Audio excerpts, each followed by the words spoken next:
Well, you will recognise Madeleine West from her incredible career as an award-winning actress.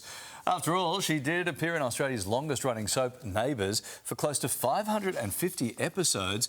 But it's her work away from the small and silver screen that's become the most powerful. Yeah, Madeleine's been a vocal advocate for the safety of children online, and now the mum of 7 has stepped into an ambassador role for Project Paradigm, becoming the face of their new campaign.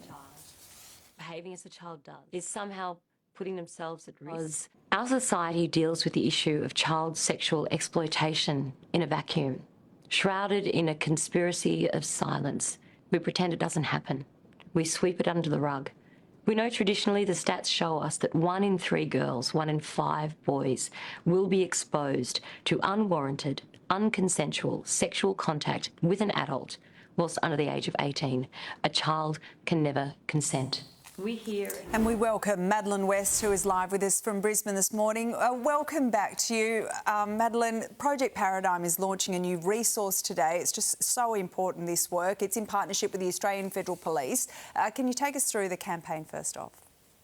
Thank you so much for having me on. Yes, It's Never Too Early really is the ultimate toolkit for parents, for carers, especially those of really little kids, to help them to keep their kids safe. We know as a society that we should do everything we can to protect children, but the reality is that over half of parents don't think that child sexual abuse happens in their town. It does. It happens here. It happens everywhere. And 38% of reported sexual assaults are against children between the ages of birth and 14 years old. And this resource empowers parents. It helps them to identify the risks, to ask the really big questions, and if they need help, where to get it from. Yeah, we know this is so important to you. It's something that has personally impacted you. Let's have a look at this. Someone like me, who for 40 years has carried around a cross of blame and shame and had their life cataclysmically destroyed by an offence that happened to me when I was an innocent child, to which I could never consent. I was never to blame. This trauma is obviously a huge driving force for change, but how difficult has it been for you to share that with all of us? It's really hard, Larry, and I don't think it will ever get any easier, but I think that in itself defines the problem that we face, that we shroud abuse in secrecy. We pretend it isn't happening, and that is why it thrives. But the statistics are 1 in 3 girls, 1 in 5 boys will suffer sexual abuse at the hands of an adult. And if telling my story helps people to speak out, if it starts conversations, then the discomfort is more than worth it. Oh, yeah, I mean, it's an incredible message and incredibly brave. I think for a lot of parents, they wonder when is the right time to talk to children, their children, about this, and that's what the campaign is about. It's never too early to talk. So what are some things you would recommend for parents at home listening today that they need to think about when it comes to child sexual exploitation and how to handle it with their children, how to talk about it? Well, it's really simple things, really common sense things that as parents, and parenting is hard, that we're often too tired or too busy to ask or don't think that we can ask. I mean, I know for myself that half the time I don't know what day of the week it is, let alone what best practice is to keep my kids safe. So it's things like, who will I allow to change my child's nappy? Who asks themselves that question? No one ever.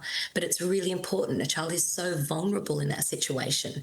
Things like, if I'm looking at a babysitter, who else will have access to my child in that household? If I'm looking at a daycare centre, which daycare centres are government endorsed, where everyone is accredited and has working with children's checks? It's things like identifying red flags in your children's behaviour and physically, and also listening to your kids and listening to your instincts in spite of what anyone else might tell you. Yeah, it's really such important information. But hey, listen, you've had some beautiful news as well. You recently gave birth to your 7th child. How are you standing? How's that beautiful bundle of joy? I'm standing. Hey, I'm standing. It's not my first rodeo, so I've learned very quickly from experience to always wear floral print because it hides every kind of spillage. It's going well. I think it's helped by the fact that I've finally made peace with the fact that I'm never going to sleep again. So, all things said and done, we're getting there. Well, at least you're being honest with yourself, because, yes, with 7 children and a baby, probably sleep's not happening anytime soon. It's but not you're really growing on the anyway. agenda. Oh, so lovely. Can you tell us where people can get information about Project Paradigm? Because there's a new resource out just for them today. Absolutely. Our It's Never Too Early resource will be available from 3 p.m. today at projectparadigm.com.au under resources, and it's also available on the Australian Centre to Counter Child Exploitation website, which is accce.gov.au. And thank you so much for your support, because it really is never too early to talk about childhood sexual abuse, and it's never too early to keep our kids safe. Yeah, it's such an important message. Incredible message. Yeah. Lovely to see you, Thank Madeleine. you. Thank you so much.